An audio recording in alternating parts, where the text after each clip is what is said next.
Oui. Alors, bonjour à tous. On va se présenter tous les deux. Moi, je suis Olaf Lafontaine. Voici Leïla Cadre.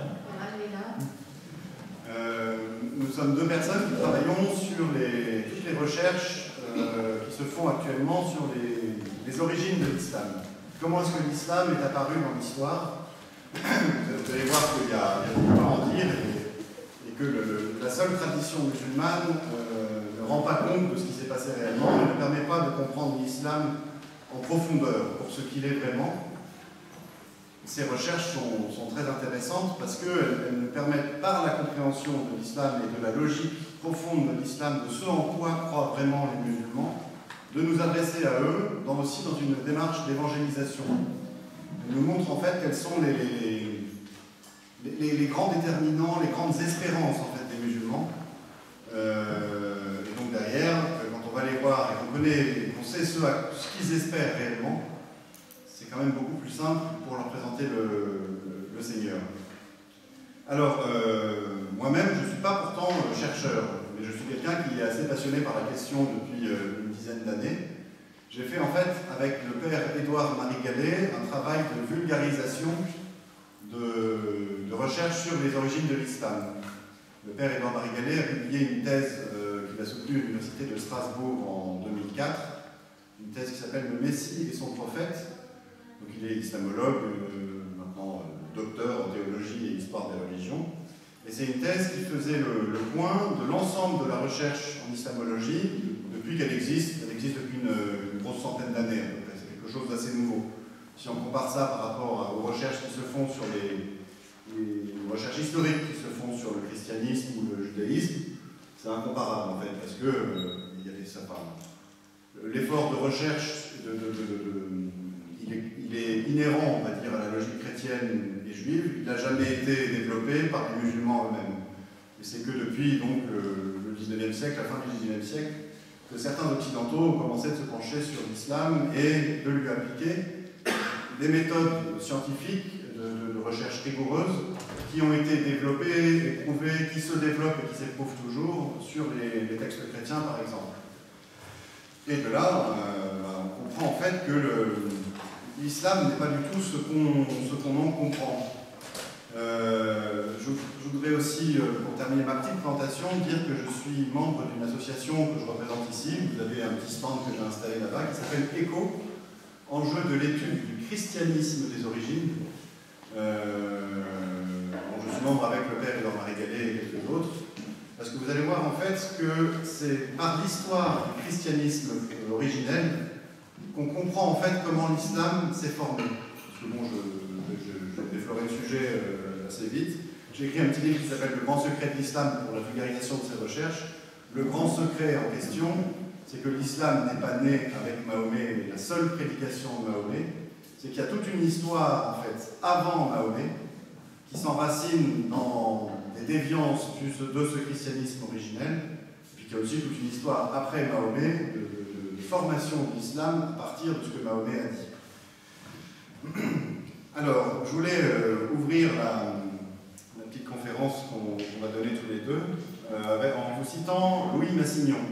Vous connaissez peut-être cet homme, c'est un orientaliste très connu qui est mort dans les années 60 et passionné par la civilisation islamique et par l'islam et qui a beaucoup contribué à la faire connaître dans un certain sens en Occident. Et c'est encore beaucoup selon les principes, selon cette idée à lui, que l'islam est abordé. Et en particulier, je vais vous citer un petit passage de son dernier livre qui s'appelle Paroles données et qui va peut-être vous faire écho à des choses que vous pouvez voir dans la société, dans l'Église aussi, sur la façon de considérer l'islam. Donc il écrivait dans ce livre que, je vais citer, « L'islam constitue une réponse mystérieuse de la grâce à la prière d'Abraham pour Ismaël et les Arabes, auquel Dieu a donné le Coran en signe de bénédiction. » Et vous voyez là, je pense, un très bon exemple de l'attitude un peu perplexe de beaucoup de chrétiens face à l'islam qui se demandent, mais bon sang, est-ce que Dieu n'aurait pas parlé aux musulmans? Est-ce que l'islam ne serait pas la voie de salut que Dieu aurait choisie pour les musulmans, pour les arabes, comme Louis Massignon l'écrit, et comme derrière, à sa suite, beaucoup de gens l'ont porté. Mais là-dessus arrive le travail des chercheurs, qui est en cours depuis, donc je vous l'ai dit, plus d'une centaine d'années. Et on assiste en fait dans ce milieu-là, depuis particulièrement une quarantaine d'années, et encore plus depuis les années 2000, à un véritable Big Bang. Il faut vraiment le considérer comme tel. C'est-à-dire que toutes les conceptions qu'on avait de l'islam sont renversées. On a connu l'islam jusqu'à présent par des gens comme Louis Massignon ou d'autres orientalistes, et par les musulmans eux-mêmes, sur la même base, à savoir les traditions que les musulmans avaient sur les origines de leur religion. Ces traditions disaient, ben voilà, en 610, un caravanier vivant dans le désert de la Mecque, Mahomet, aurait reçu la visite de l'ange Gabriel, et au fil de plusieurs visites, le Coran lui aurait été révélé, il a commencé à prêcher, il s'est fait expulser de la Mecque, il est parti à Médine, ce qu'on appelle l'Égir. Puis à Médine, il a constitué une armée autour de lui, toujours sur en obéissant aux injonctions de l'ange Gabriel et du Coran qui lui était révélé. Et cette armée est partie à la conquête du monde pour répandre la nouvelle religion, l'islam, sachant que l'islam aurait été la religion primordiale, la religion d'Adam, puis après de tous les hommes. Tout le monde n'est musulman, mais les hommes l'ignorent. Et c'est pour ça que Dieu envoie des prophètes comme Mahomet, comme Jésus, qui n'était qu'un simple prophète, comme Moïse, comme Noé, comme Abraham, en reprenant comme ça toute l'histoire biblique. Cette histoire-là, elle est maintenant complètement, alors, elle est plus que mise en cause en fait. Elle est invalidée par le travail des chercheurs et sur plusieurs points. Tout d'abord, il y a une analyse critique des traditions musulmanes en cours. On les a vraiment passées au Karcher, fort en fait des méthodes qui ont été expérimentées sur la Bible. De nouvelles méthodes d'exégèse, notamment la comparaison avec les vestiges archéologiques qu'on retrouve. Et on a établi en fait que ces traditions musulmanes, déjà on n'en a aucune trace physique, c'est-à-dire qu'on n'a pas de livre, de recueil, avant le 9e siècle, c'est-à-dire plus de 200 ans après le début de la prédication de Mahomet, plus de 200 ans même après sa mort en 632. Donc il y a vraiment une espèce de trou noir historique en matière d'islam, c'est que la religion musulmane, comme on la connaît, elle n'apparaît pas en 610-632 avec Mahomet, elle apparaît à partir du 9e siècle. Au 9e siècle, on est dans une logique d'empire. Le calife constitue un énorme empire par les conquêtes, un empire dont la capitale est Bagdad, on n'est même plus en milieu arabe. On peut quand même se poser beaucoup de questions sur ce qui a fait émerger cette religion. Puis alors maintenant des études assez approfondies dont Leila est une spécialiste, dont vous en parlez tout à l'heure, sur le texte coranique lui-même, qui montre qu'il n'est pas du tout ce que les musulmans disent qu'il est. Ensuite, il y a d'autres histoires, d'autres recherches qui se font sur le christianisme du 1er siècle, dont je peux rendre compte au travers de l'association ECHO, où on essaie de les diffuser auprès du grand public, et qui établissent de façon maintenant très très solide quelle a été la foi des apôtres. Alors on le savait, dans une forme de vérité de foi, maintenant on a l'argumentation historique pour le montrer. On montre que la foi chrétienne est vraiment apparue à partir de l'an 30, Jésus ayant été crucifié le 7 avril de l'an 30, d'après les calculs des historiens modernes, et que la foi chrétienne apparaît vraiment après la résurrection et la Pentecôte, qu'elle se répand dans le monde, et que donc les déviances qui apparaissent au 1er siècle sont des déviances, et que le christianisme n'est pas une branche ou quelque chose qui émerge d'une sorte de marigot chrétien au 1er siècle, où on ne sait pas trop faire la différence entre des chrétiens juifs, des chrétiens pas juifs, des chrétiens qui pensent ci, des chrétiens qui ne pensent pas ça, et puis au final, pouf, émerge une branche chrétienne qui prend le dessus sur les autres. Elle est là depuis le début. Et ça nous permet notamment de comprendre en quoi elle a été première et en quoi derrière il y a pu avoir des dérives. Et en particulier des dérives messianistes. Donc ça, je vais le détailler tout à l'heure. Ensuite, il y a des recherches qui sont faites sur le milieu politico-religieux qu'on appelle l'Antiquité tardive, c'est-à-dire les courants de pensée, les courants politiques et religieux qui avaient cours dans le vrai milieu d'origine de Mahomet. Et qui ont beaucoup à voir avec ces déviances en fait, du christianisme premier. Et donc là, il y a toute une série d'études qui ont été faites à partir de textes des pères de l'Église. On a retrouvé des écrits ceux de ces courants politiques et religieux, il y a des travaux d'archéologie, il y a des travaux sur la topographie, la toponymie, enfin il y a tout un dossier en fait qui s'est constitué. Il y a encore un autre grand volet de recherche, c'est ce que j'ai appelé moi des témoins oubliés des conquêtes arabes. On a retrouvé des choses sur les conquêtes arabes qui ne rentrent pas dans le cadre de ce que propose l'islam pour expliquer ses origines. Par exemple, on a établi maintenant que les musulmans, si tant est qu'on pouvait les appeler comme ça à ce moment-là, quand ils ont conquis Jérusalem en 637, ils ont reconstruit le temple de Jérusalem, avec des juifs. C'est un événement considérable et qui a été complètement occulté par l'histoire musulmane de la conquête. Et vous allez voir qu'en fait, dans l'histoire réelle, c'est ce qui était le point central, le point focal de toutes les attentions de la conquête arabe. Et puis, on a également beaucoup travaillé sur la Mecque, ville d'origine de Mahomet, donc d'après ce que nous en dit une tradition musulmane. Et le travail en cours montre qu'en fait, c'est une ville nouvelle, une ville qui a été créée par les califes à la fin du 7e siècle, et puis après, en fait, principalement développée au cours du 8e siècle. C'est une ville qui n'existait pas à l'époque de Mahomet, qui a été créée pour donner à la religion musulmane en formation une origine en dehors, en fait, des milieux d'influence chrétiens ou juifs. Et pour pouvoir, en fait, comme ça, créer une sorte de légende de ce que l'islam serait apparu à partir de rien. Puisque la Mecque est dans le désert, et qu'on dit que ce seraient des polythéistes, des païens à l'ancienne mode, comme il en existait soi-disant peut-être au 7e siècle, qui l'a peuplé. Toutes ces recherches, en fait, le père Édouard Marie-Gallet en a fait donc une grande synthèse dans son travail « Le Messie et son prophète », qu'on a résumé dans le petit livre « Le grand secret de l'islam ». Vous avez ici des petits résumés à prendre, vous avez le livre au fond, et puis il y a un site internet, legrandssecretdelislam.com, sur lequel vous pouvez lire tout ça, télécharger tout ça, l'imprimer. Je vois qu'il y a des lecteurs fidèles qui l'ont fait ici. Alors en fait, à partir de ce travail sur les origines, on peut retrouver l'histoire réelle. Comment vraiment l'islam est apparu. Et pour le comprendre, il faut en revenir au 1er siècle, aux espérances des Hébreux, du peuple hébreu. Alors, je ne vais pas rentrer dans le détail spirituel des choses, mais du point de vue de l'historien, de l'histoire des idées, on sait que les Hébreux attendaient le Messie, un personnage qui était annoncé dans des prophéties, et que Jésus apparaît entre 27 et 30 et se proclame lui-même le Messie.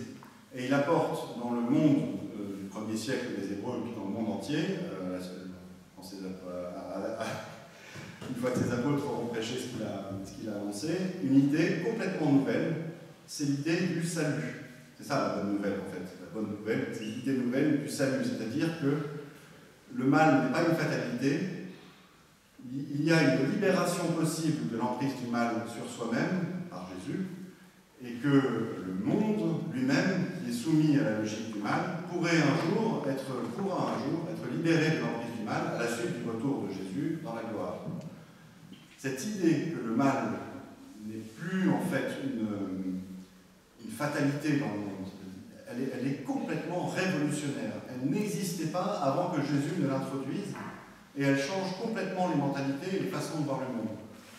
Dans le monde païen, dans le monde d'avant Jésus, on considérait le mal comme faisant partie des choses, comme étant presque naturelle. Et on avait des systèmes religieux qui cherchaient à contenir le mal, à l'empêcher de faire trop mal, justement, à se déchaîner, avec des systèmes de sacrifice notamment. Avec Jésus, on passe à une autre logique, c'est-à-dire que le mal pourrait être expulsé complètement. Cette idée nouvelle, elle révolutionne les consciences, elle est un des moteurs, peut-être le moteur de l'évangélisation du monde, le salut, l'annoncer au monde. Et elle est tellement forte qu'elle va faire tourner les têtes bien au-delà on va dire, des premiers chrétiens.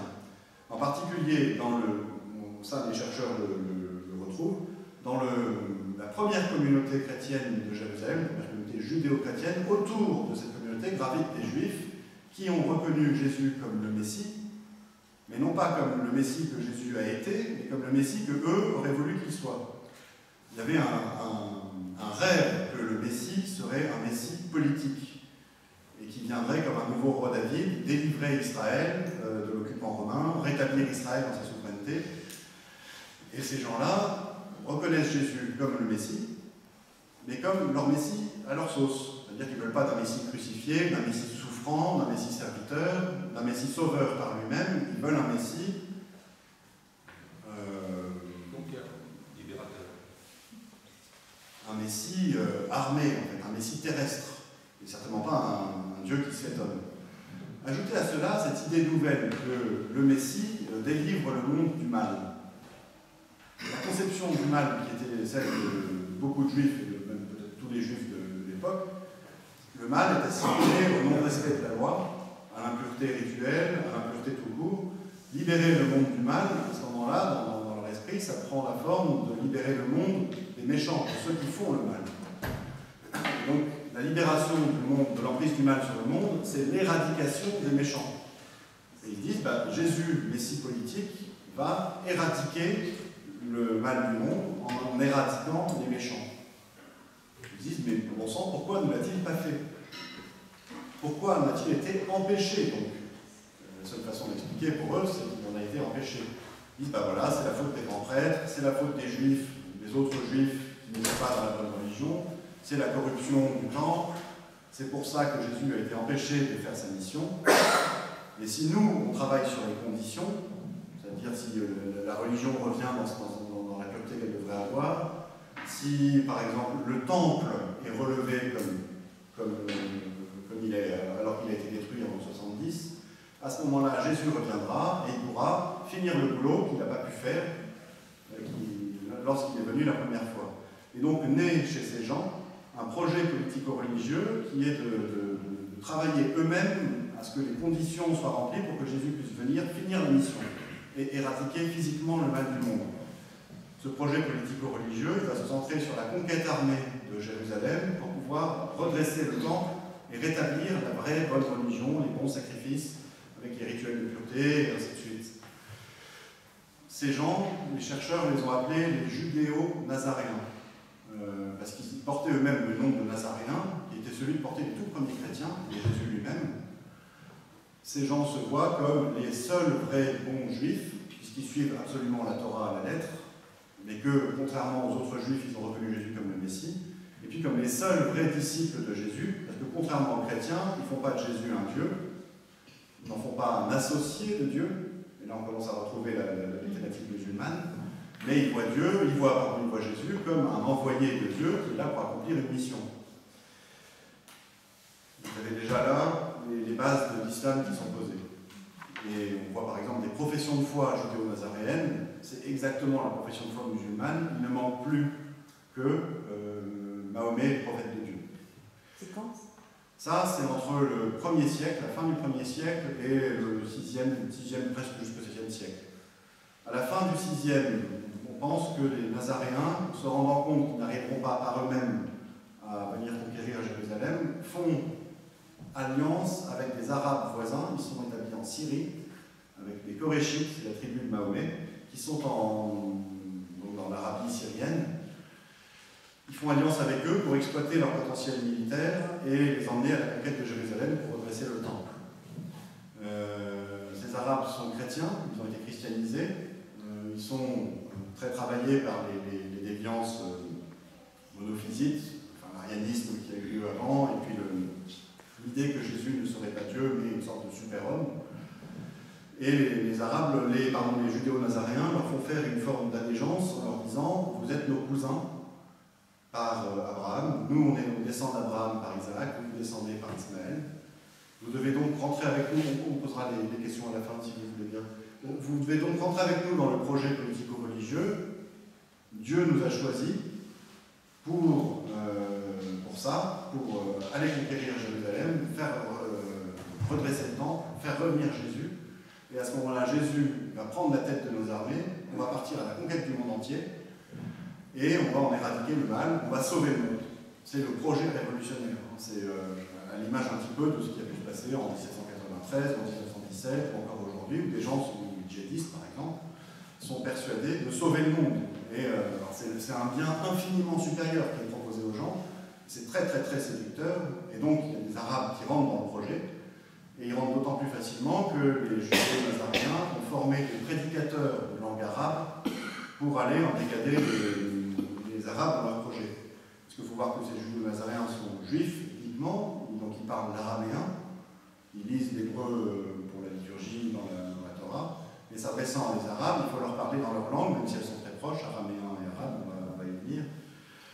Et donc, sont formés des prédicateurs, dont Mahomet. Et là, on voit apparaître, au début du XVIIe siècle, le vrai Mahomet de l'histoire. On en a des témoignages historiques qui datent de cette époque-là, qui ne sont pas dépendants des traditions musulmanes, et qui nous expliquent bien que le Mahomet de l'histoire était un marchand, un chef de guerre, un prédicateur qui annonçait le retour imminent de Jésus et qui exhortait les Arabes christianisés à conquérir Jérusalem.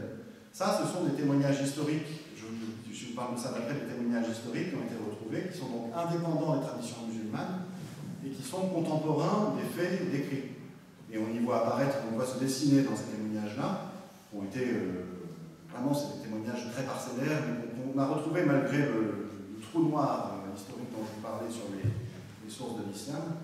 Et elles font émerger donc une figure historique de Mahomet qui est très différente et qui est complètement incompatible avec le Mahomet prophète de l'islam. Alors, Mahomet historique, le Mahomet historique meurt en 632, peut-être un peu après, ça on n'est pas sûr de la date de sa mort. Jérusalem est prise à la fin 637 par un de ses successeurs, le calife Omar, et les conquérants, judéo-nazaréens et arabes, reconstruisent le temple à Jérusalem, sur l'esplanade du temple, où les ruines avaient été laissées. Mais Jésus ne revient pas. Il ne revient pas. L'espérance du salut du monde est déçue. C'est vraiment l'échec du projet des Nazaréens.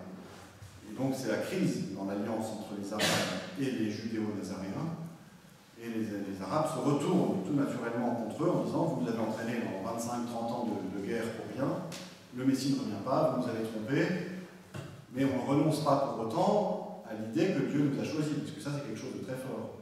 Et cela d'autant plus que les Arabes sont à ce moment-là dans une dynamique de conquête formidable. Ils sont partis, ils ont commencé à conquérir la Mésopotamie, ils ont eu la Syrie, ils commencent à avancer en Égypte. Dieu est avec eux, il leur montre, puisqu'il conquiert tout partout. Et donc, ce qui se passe dans leur tête, c'est qu'ils disent on n'a pas besoin du Messie pour faire son travail. Le Messie, c'est nous. Et ça, c'est un des signes de ce transfert, en quelque sorte, c'est le titre de calife qui est pris à ce moment-là par le chef des Arabes. Calife, dans l'étymologie arabe réelle, ça veut dire lieutenant de Dieu sur terre. Ça ne veut pas dire successeur de Mahomet, ça c'est un sens qui lui a été plaqué dessus, longtemps après, par les commentaires musulmans. Donc en fait, il y a une forme d'arabisation de l'espérance messianiste. Le messianisme, c'est l'idée qu'on pourrait éradiquer le mal du monde par des moyens politiques. Et donc les Arabes se croient maintenant les seuls fondés à éradiquer le mal tout de suite, maintenant, et le rôle de Jésus, très important dans, on va dire, le proto-islam, dans ce qui était l'alliance entre Arabes et Nazaréens, il est renvoyé à la fin des temps. Mais ce transfert, le fait que les Arabes s'approprient cette espérance-là, c'est aussi la cause de la terrible guerre civile qui démarre à ce moment-là, et qui peut-être n'a jamais cessé depuis, au début entre les Arabes et dans tout l'islam, à savoir, ok, on va éradiquer le mal du monde par nos propres forces, mais qui est légitime pour nous commander? Qui est légitime pour régner au nom de Dieu et conduire ce projet? Et alors, dans la suite du 7e siècle, on va voir s'affronter des factions d'Arabes, avec un chef à chaque fois, et il va y avoir une concurrence, une guerre entre ces factions, pour savoir qui sera le plus légitime pour régner au nom de Dieu.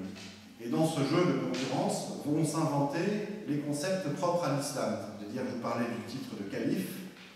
Un chef va donc dire « Moi, je suis légitime parce que je suis le lieutenant de Dieu sur terre. Je suis le calife. » Un autre va dire « Oui, mais moi, je suis légitime parce que j'ai un livre saint, un Coran, qui établit les Arabes et m'établit moi comme le chef légitime. » Un autre va dire « Oui, mais moi, je suis le successeur de celui qui nous a donné ce livre saint. » Et un autre va dire « Oui, mais moi, je suis celui qui détient les lieux saints où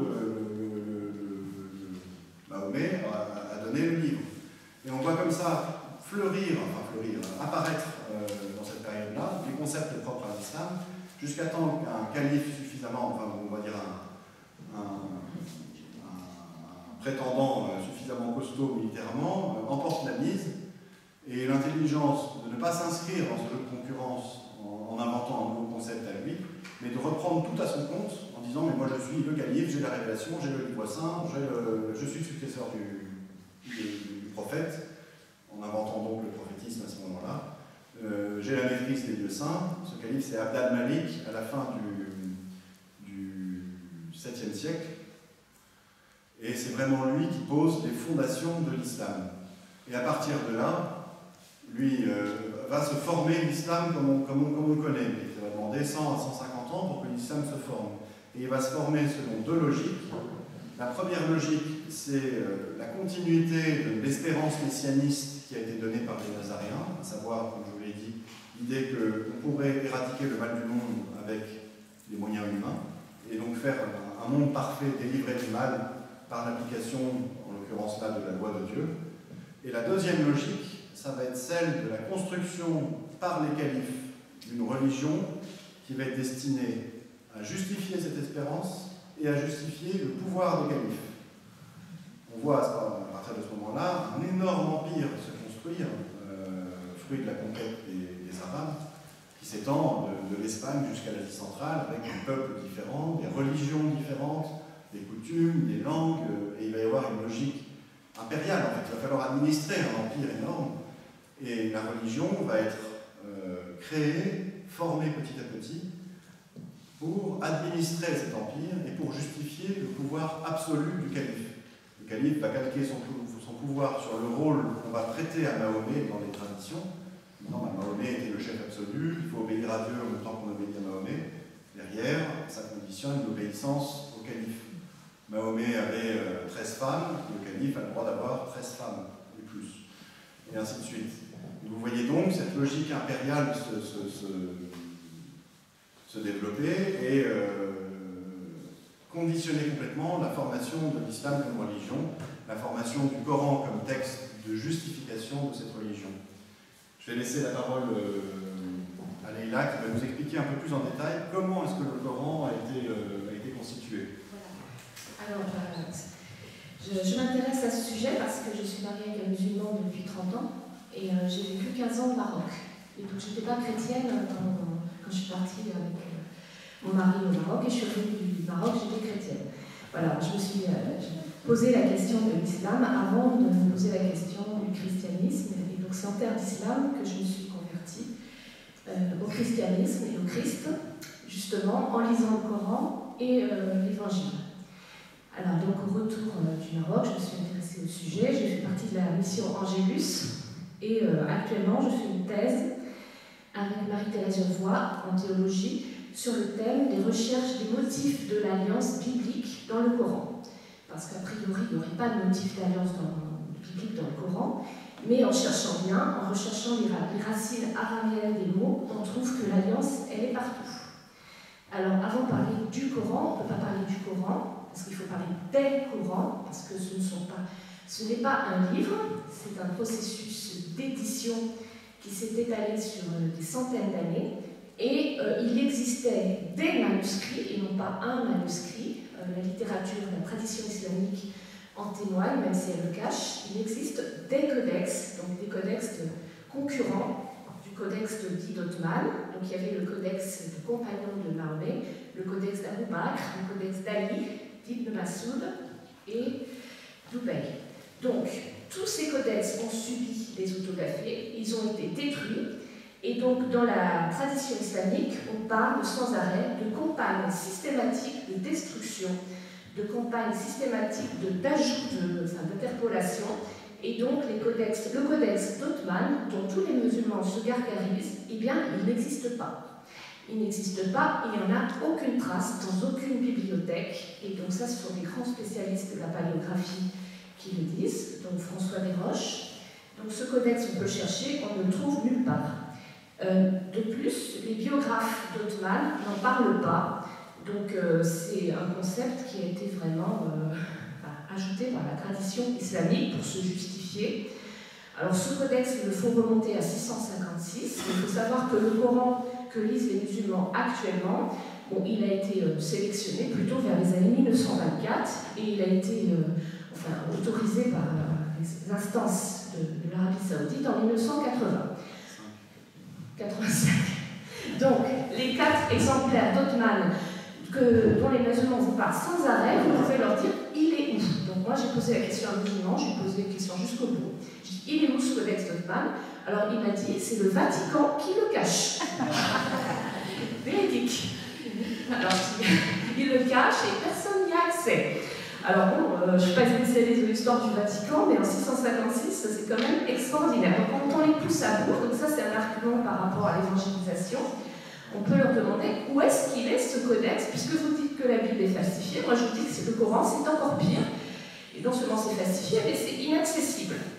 Donc tous les codex, bon, moi je fais une recherche sur ces codex, donc ils sont actuellement disponibles par internet, donc on peut les consulter, depuis récemment, et donc on peut les observer. Donc bon, j'ai appris à lire l'arabe et à m'habituer à l'écriture ancienne, et donc je regarde mot à mot et je compare ces codex avec la version dite d'Othman, qui est en fait la version de 1985.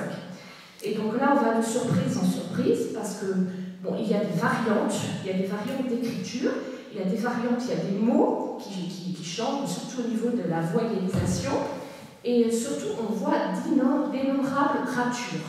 Donc les codex sont raturés, et on détecte 3 couches d'écriture.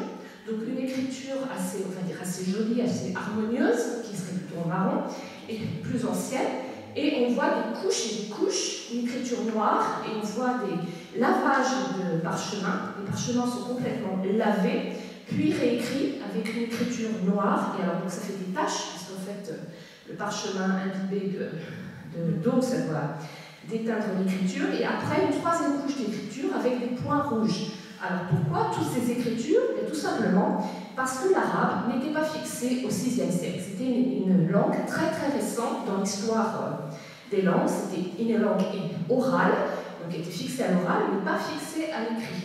Donc en fait, elle est écrite dans une écriture qui s'appelle scriptio defectiva, c'est-à-dire que il y a à peu près 10 signes, enfin on va dire 10 graphèmes, donc signes graphiques, qui vont représenter plus de 150 phonèmes. Donc alors, à partir de 3 lettres, parce que c'est des racines trilitères, donc 3 lettres qu'on voit graphiquement, on peut lire l'éléphant, on peut lire il a dit, ou on peut lire il a tué. Alors c'est pas tout à fait pareil, et donc ça change complètement. Et moi je me suis intéressée au mot katala, qui veut dire massacrer, et je me suis rendu compte que pratiquement plus de la moitié de ces mots subissent une réécriture d'une encre supérieure. Alors les mots katala, le mot obéir, on voit que c'est une strate postérieure. Donc ça conforte ce qu'a dit Olaf. Donc c'est une volonté, c'est une écriture califale, c'est pas une écriture en sous-strate. Et en fait, toute la doxa islamique est écrite en écriture supérieure. La descente du livre, qu'il faut obéir, le Masjid al-Haram, c'est-à-dire la mosquée sainte, le dôme du rocher, enfin tous ces thèmes, on voit que c'est une écriture postérieure. Donc il y a un texte en sous-texte qui est écrit par des mains, on ne sait pas exactement qui c'est, et une écriture en texte supérieur. Parce qu'en fait, l'arabe n'était pas une langue fixée, et les spécialistes disent que c'était, en fait, le Coran est peu lisible parce qu'il est mélangé avec de l'araméen. Alors il faut savoir qu'à l'époque, souvent les auteurs du Coran parlaient araméen et maîtrisaient une sorte d'arabe du VIe siècle qui a évolué au cours du temps, et les traducteurs du Coran sont des Perses. Donc les Perses du IXe siècle ne connaissent pas l'arabe, et donc ils ne connaissent pas non plus l'arabe du VIe siècle. Et donc l'arabe du VIe siècle, personne ne peut le connaître parce qu'en fait, il n'y a pas de dictionnaire, puisque c'est une langue qui n'est pas écrite.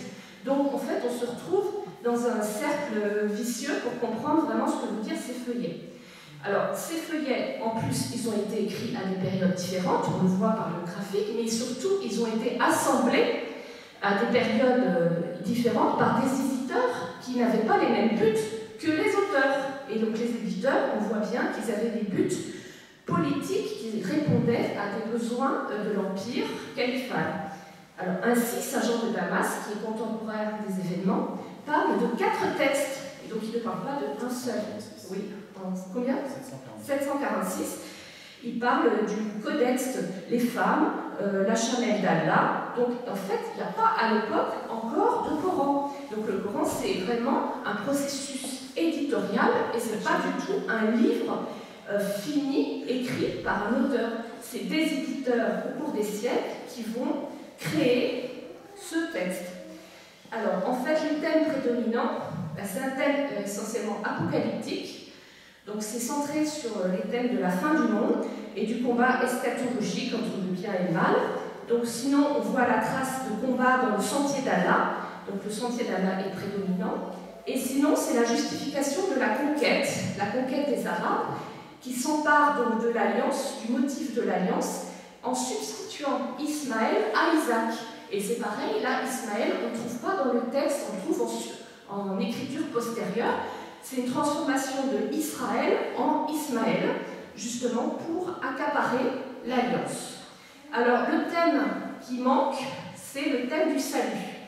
Parce que dans le Coran, il est bien dit que Adam et Ève vont descendre du paradis, mais ils ne vont pas descendre que tous les deux, ils vont descendre avec toute l'humanité. Parce qu'en fait, en arabe, il y a le duel pour deux personnes et il y a le pluriel pour toute l'humanité.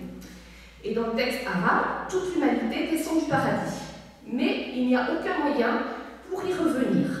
Alors, il est bien signalé qu'il faut le pardon d'Allah. 105 fois, on dit qu'on ne peut pas aller au paradis sans le pardon d'Allah, mais on ne sait pas comment obtenir ce pardon d'Allah.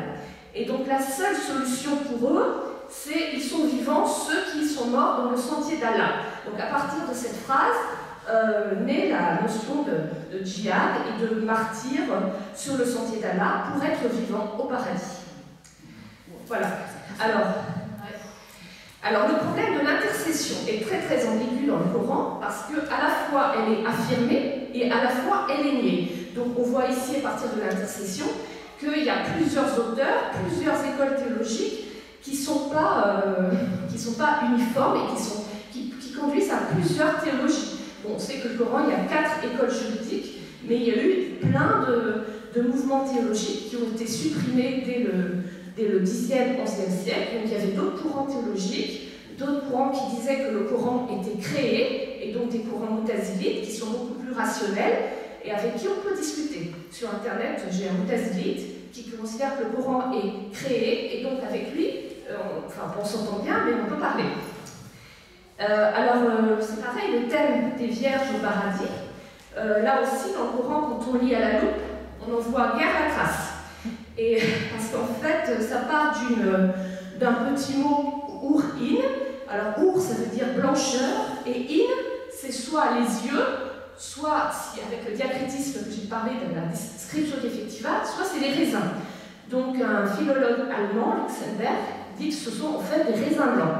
Et je vais dans son sens, puisque si on regarde les descriptions de ces fameuses vierges, qui ne sont pas des vierges, qui sont des yeux blancs, eh bien on voit qu'avant, on décrit amplement les grenades, les bananes, les fruits. Après, les vierges ont décrit les fruits.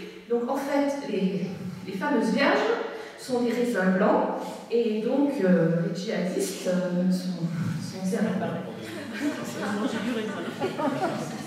voilà.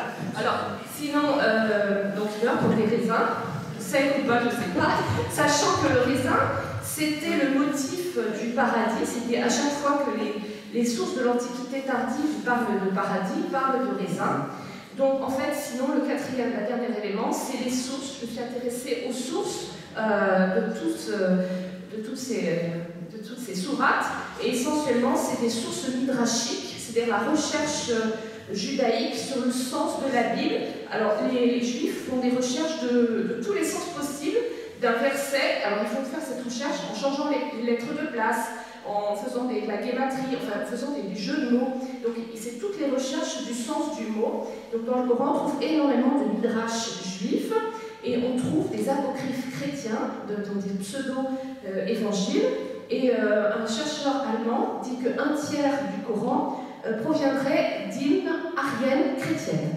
Et donc c'est ça qui porte les musulmans, parce qu'en fait c'est des hymnes qui ont été reprises pour bercer, qui sont très musicales, et donc ça entraîne l'apprentissage oral, et ça porte le cœur.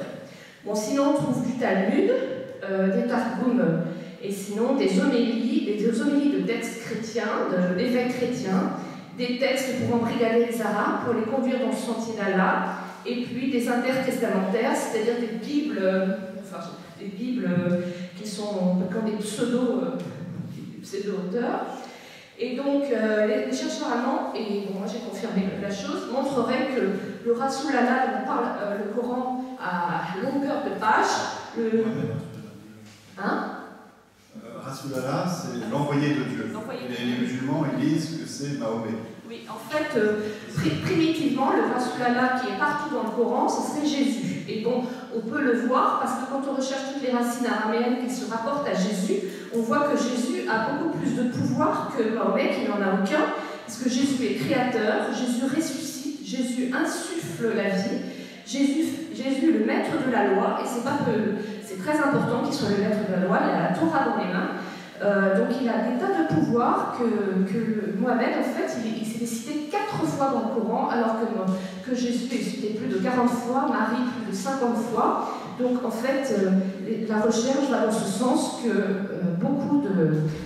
Jésus a été évacué au profit de Mahomet. Voilà. Donc en fait, pour un peu synthétiser la chose, il y a un processus d'à peu près 2 siècles qui part du 7e siècle jusqu'au 9e siècle, pendant lequel s'élabore tout un corpus religieux, un Coran, comme Leïla vous l'a dit, à partir de textes qui étaient préexistants, donc voilà, des hymnes chrétiens, des traditions midrashiques juives qui viennent des judo-nazaréens, enfin, tout un ensemble de textes préexistants qui vont être repris, retravaillés, réécrits.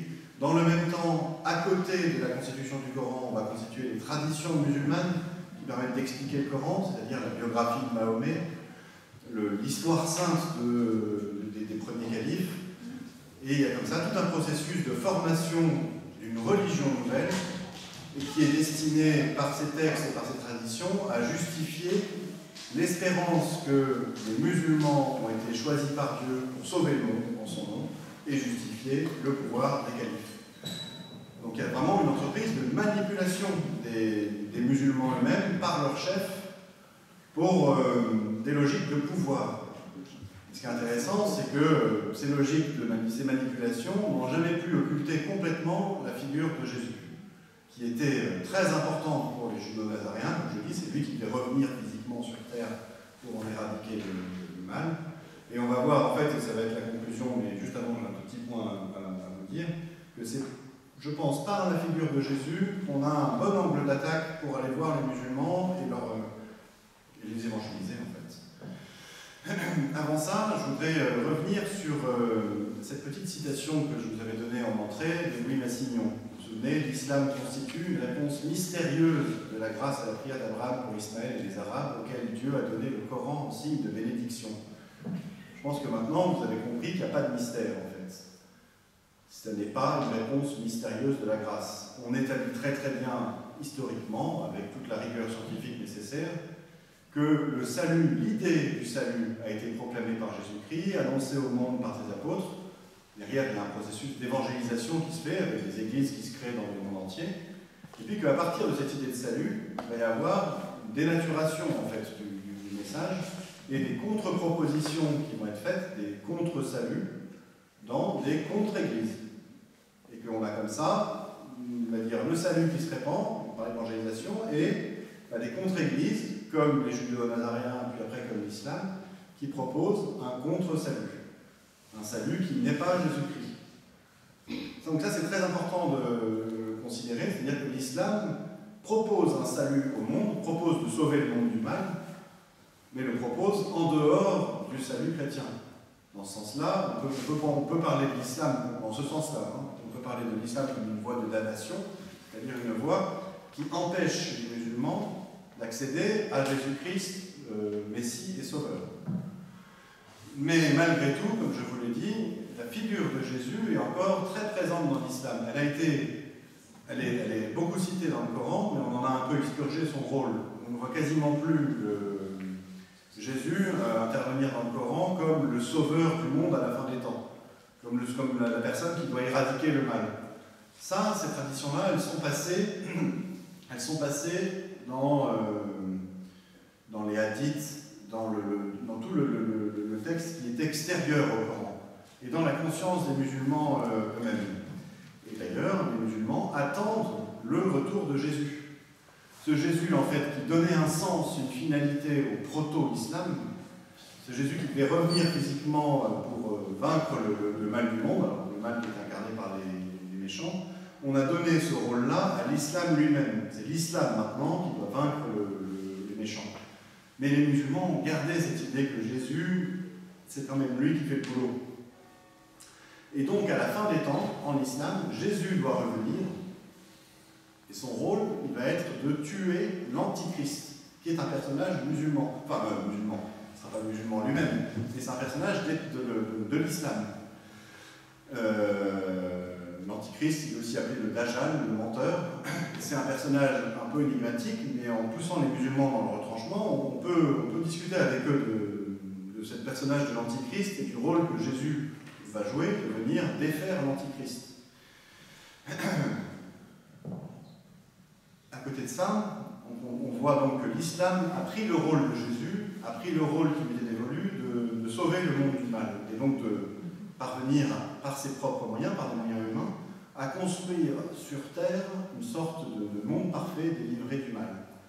Et donc là, on peut aller poser la question aux musulmans, pourquoi est-ce que l'islam réel, celui qui existe depuis 1400 ans et qui agit sur Terre, ne conduit-il jamais au paradis sur Terre, comme il dit qu'il va le faire en fait? Et ça, c'est une question très très forte à aller poser aux musulmans, parce qu'elle vient directement interpeller le fond de l'islam lui-même. L'islam met dans la tête des musulmans l'espérance que le monde va être sauvé par l'islam, et que le salut du monde, c'est l'islam. Or, par exemple, on peut leur parler du président Sisi en Égypte, donc qui est un bon musulman sunnite, qui en 2014, le 24 décembre, donc la veille de Noël, avait dit dans une allocution à l'Azhar, donc à la mosquée, la grande université islamique des sunnites, il leur a dit, mais voilà, pourquoi est-ce que l'Oumma c'est la communauté des musulmans, est-elle devenue une source d'inquiétude, de danger, de meurtre et de destruction pour le reste du monde? Mais quand même, c'est quelque chose d'assez fort. On renvoie les musulmans à ce rêve musulman qui n'existe pas, en fait.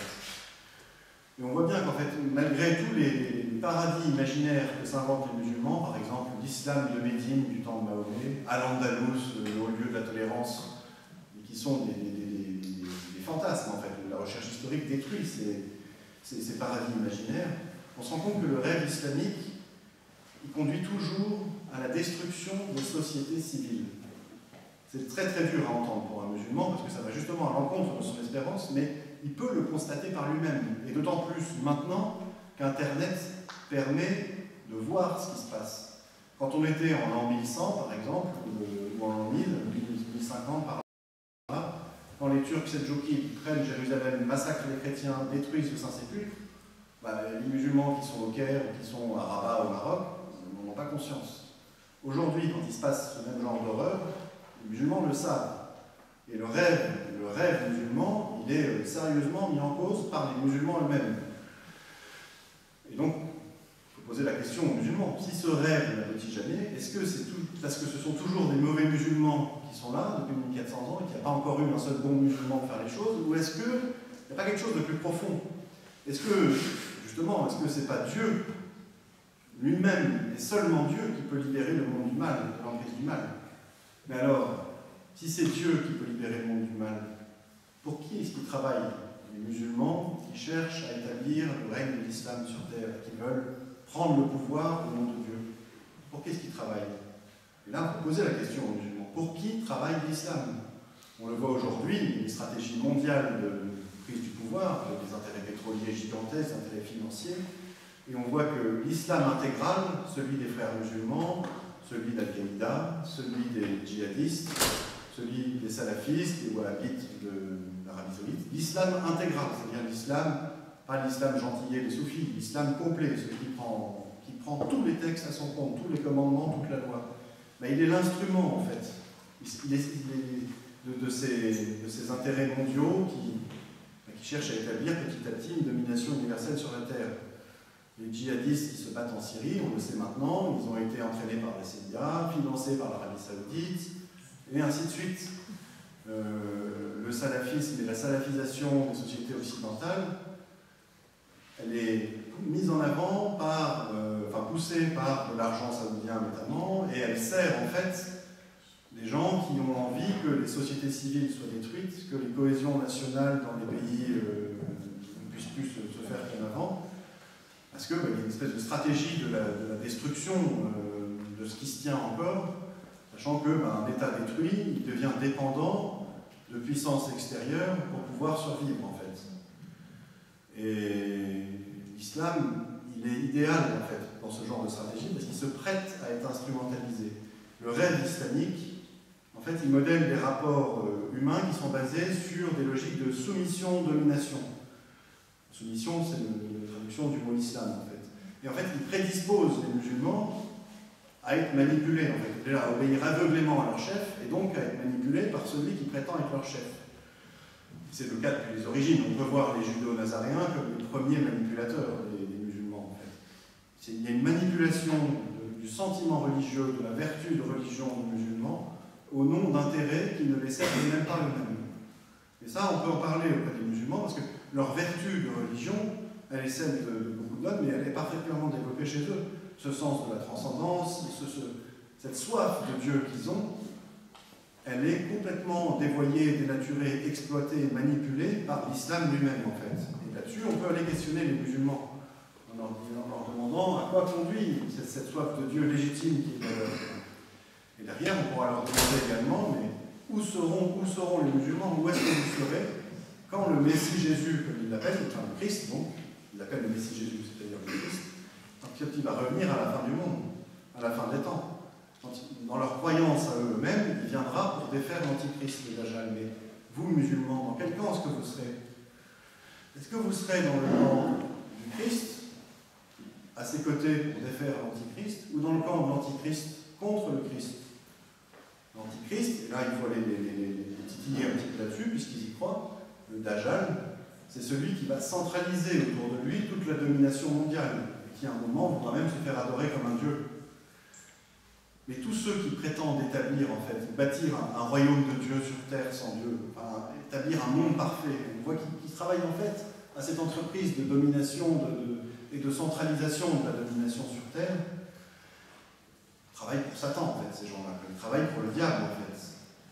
Les musulmans, c'est ça qu'il faut leur dire, par votre travail, vous contribuez à la centralisation de la domination mondiale, vous contribuez à ce que ces pouvoirs, en fait, se coalisent, vous contribuez à l'émergence de cette figure de l'Antichrist, vous contribuez à ce que le diable puisse mettre son Antichrist, son anti-messie à la tête du monde.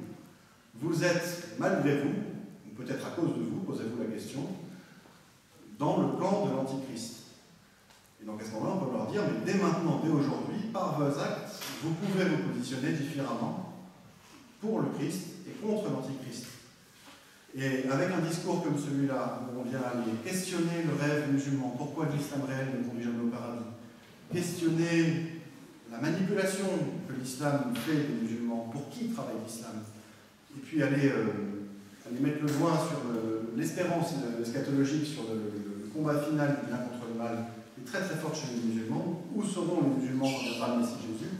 On est là exactement sur le champ de la divergence entre les chrétiens et les musulmans.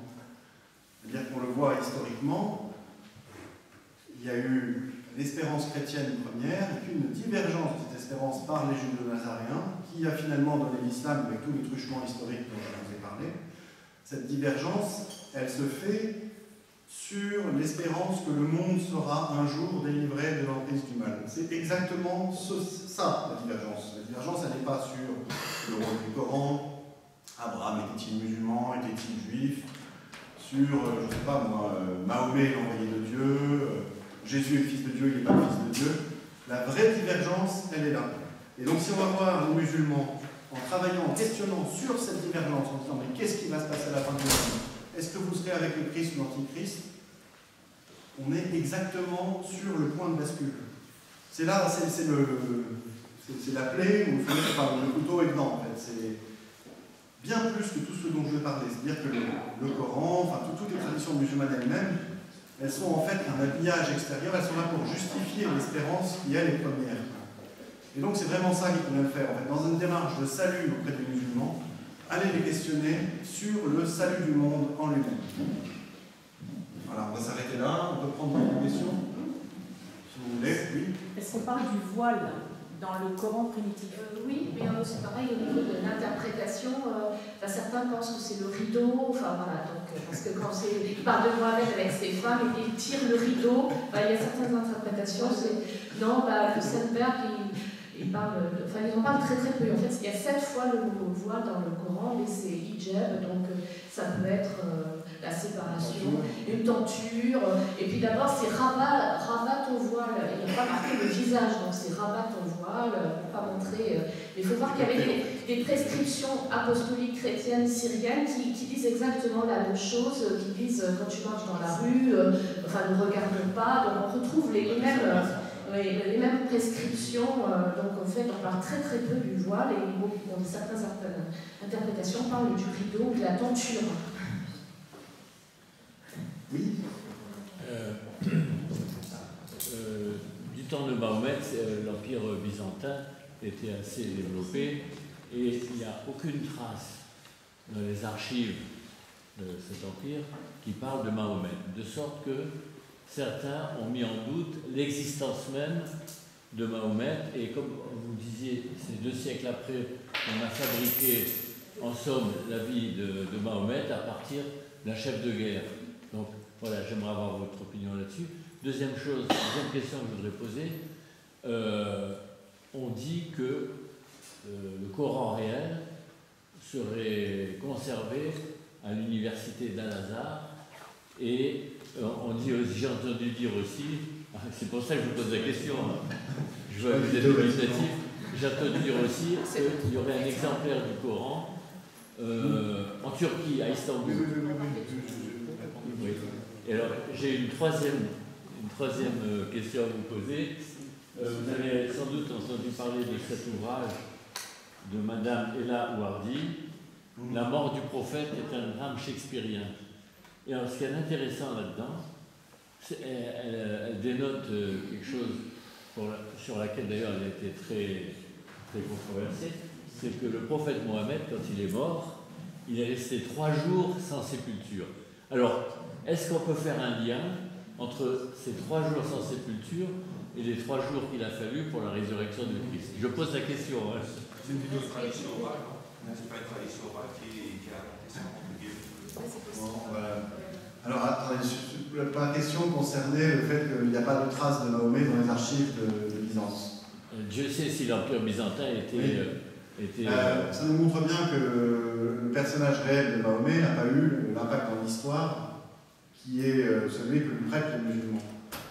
Les musulmans disent qu'il a écrit, par exemple, à Héraclius, et ils ont produit un faux. Il y a une fausse lettre de Mahomet à Héraclius qui est dans le musée de Topkapi à Istanbul. Parce qu'ils ont besoin, en fait, les musulmans, que Mahomet soit le grand homme qu'ils voudraient qu'il soit. Et donc, qui parle d'égal à égal avec la puissance du monde à son époque.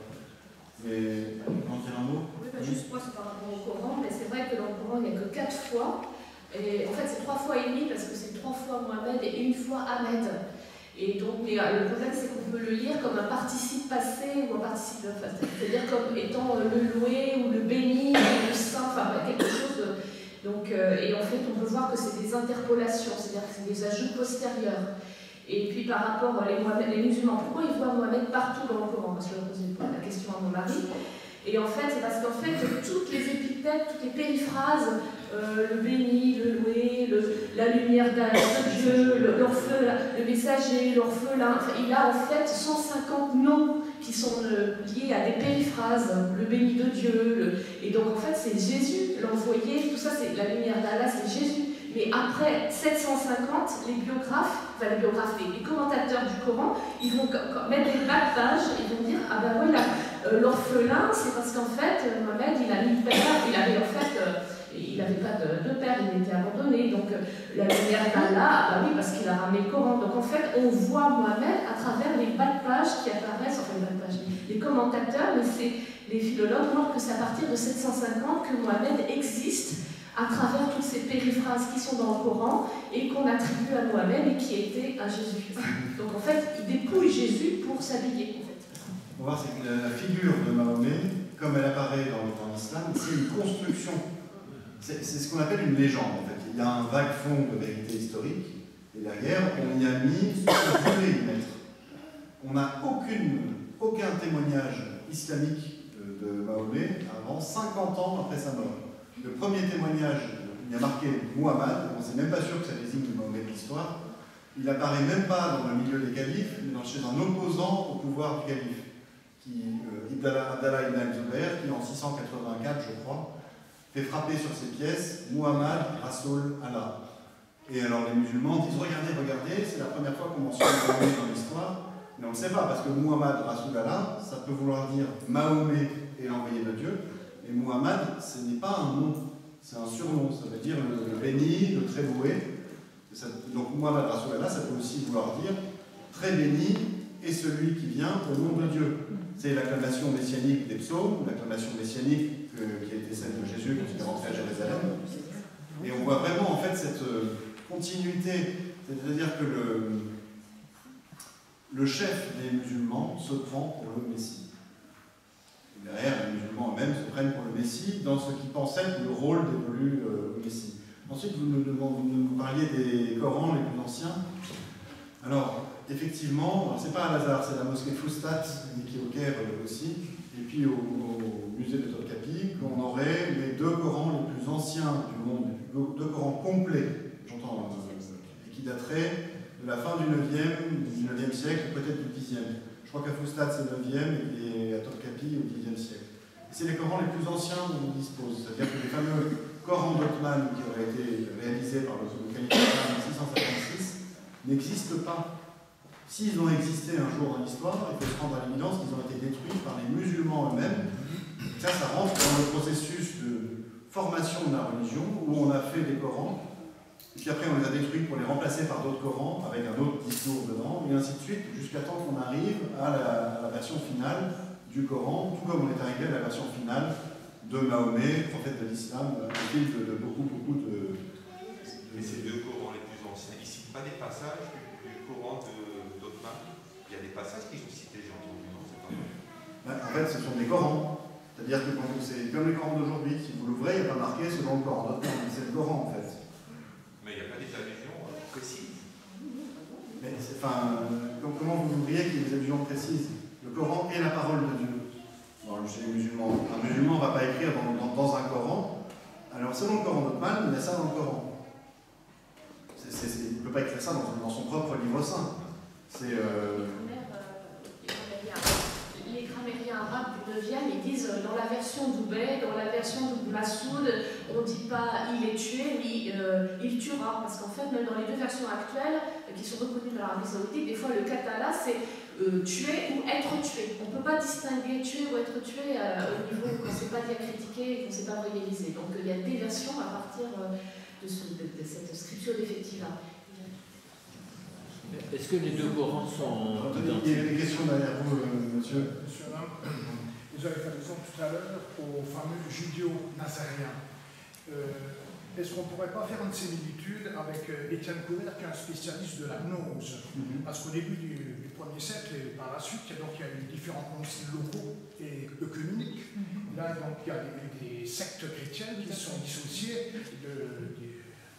des vrais chrétiens et qui ont créé donc leur secte et qui, soi-disant, alors lui il fait allusion à la religion du bouddhisme et du brahmanisme qui serait issue de ces sectes judéo-chrétiennes, dont les judéo-nazariens, qui seraient partis de la Palestine, qui seraient allés donc en Mésopotamie.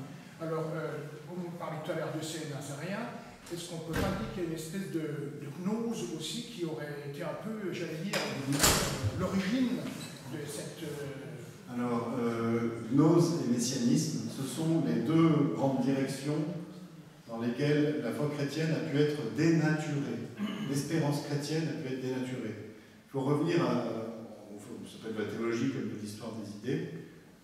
La bonne nouvelle du salut, donc c'est-à-dire la libération de l'emprise du mal sur soi et la libération à terme par Jésus lui-même de l'emprise du mal sur le monde, elle a pu être dénaturée dans ces deux dimensions-là. C'est-à-dire que ce qu'on appelle la gnose, ce sont des systèmes qui, à partir de cette idée première qu'on pouvait être soi-même libéré du mal, vont dire je vais moi-même me libérer du mal. Par un système de connaissance, je vais avoir une formule, une recette, une magie, une pratique qui va me libérer du mal. Et la gnose, elle naît à ce moment-là selon cette déformation de la foi chrétienne. Elle n'est pas la déformation messianiste.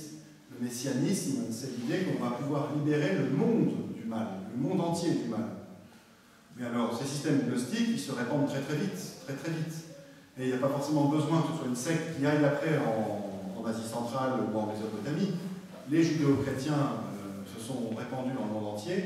Thomas est allé en Inde, par exemple, a évangélisé, et puis a répandu donc l'idée nouvelle du salut, et là-bas, sur place, a pu naître la dénaturation de la foi chrétienne selon la logique gnostique, sans forcément derrière que ce soit des juifs déviants de Jérusalem qui soient allés eux-mêmes aux contrefins du Tibet, dans les contreforts de l'Himalaya, pour créer le bouddhisme.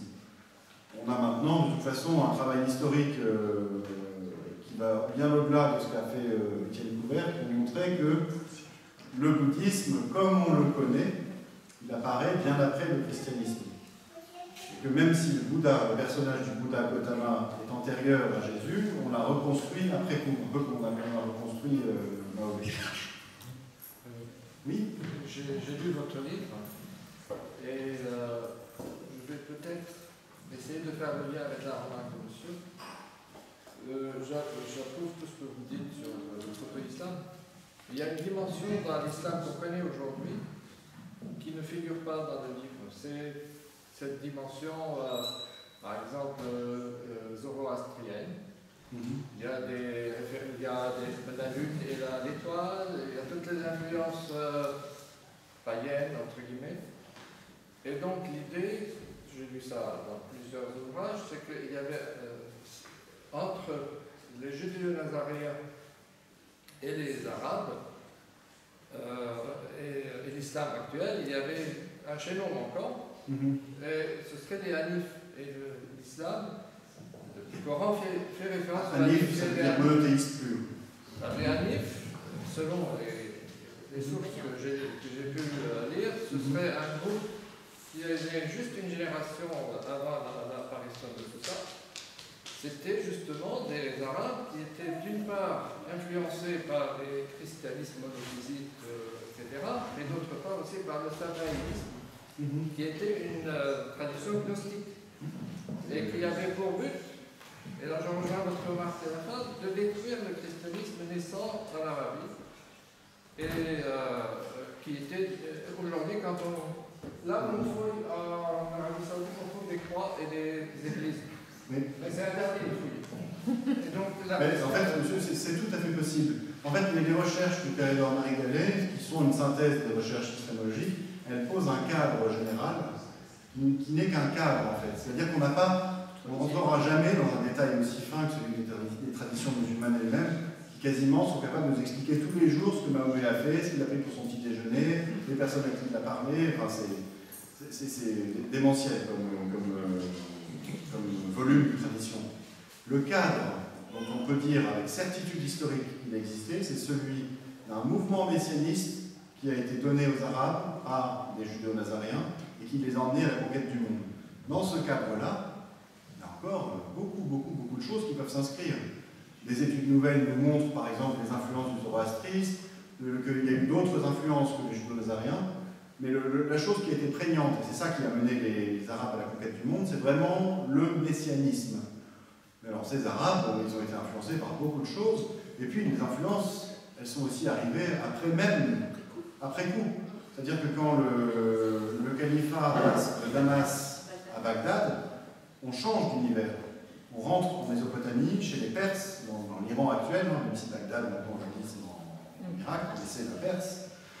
Et on voit autour du calife, qui lui est de famille arabe omeyyade, il n'a que les fonctionnaires persans. Tabari, qui est le premier historien, si on peut appeler ça un historien musulman, il est persan. Il ne parle pas l'arabe comme langue maternelle, il parle encore moins l'araméen en fait. Et donc viennent se greffer dans le processus d'écriture de l'islam, de formation de l'islam, des notions persanes, du zoroastrisme par exemple, ou même des notions comment on pourrait dire, administratives. Voilà, la jizya, la taxe de capitation que doivent payer les juifs et les chrétiens en état d'humiliation, c'est le statut de la dimitude, c'est un terme persan, la jizya. Et ça vient du régime de capitation qui était en cours dans l'Empire perse. Donc on voit qu'en fait il y a des influences, mais plus c'est plus que des influences, l'islam en fait apparaît comme une sorte de salmigondi, de religion composite en fait, avec une armature, une structure qui est le messianisme et la référence au pouvoir, et puis derrière on y rajoute les choses utiles en fonction des intérêts du moment,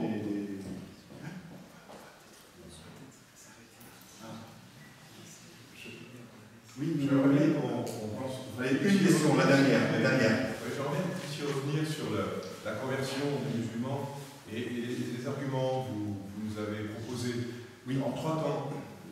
Sur l'argument géostratégique, vous servez la mondialisation, vous servez l'avènement de l'antéchrist. Est-ce que les musulmans ne peuvent pas nous répondre que tout de même l'antéchrist il ressemble plus à un américain, et l'américain il vient plutôt d'une tradition judéo-chrétienne? Voilà. Ce que vaut cet argument? En deuxième temps, quand vous parlez du paradis sur terre, pourquoi l'islam n'amène pas le paradis sur terre?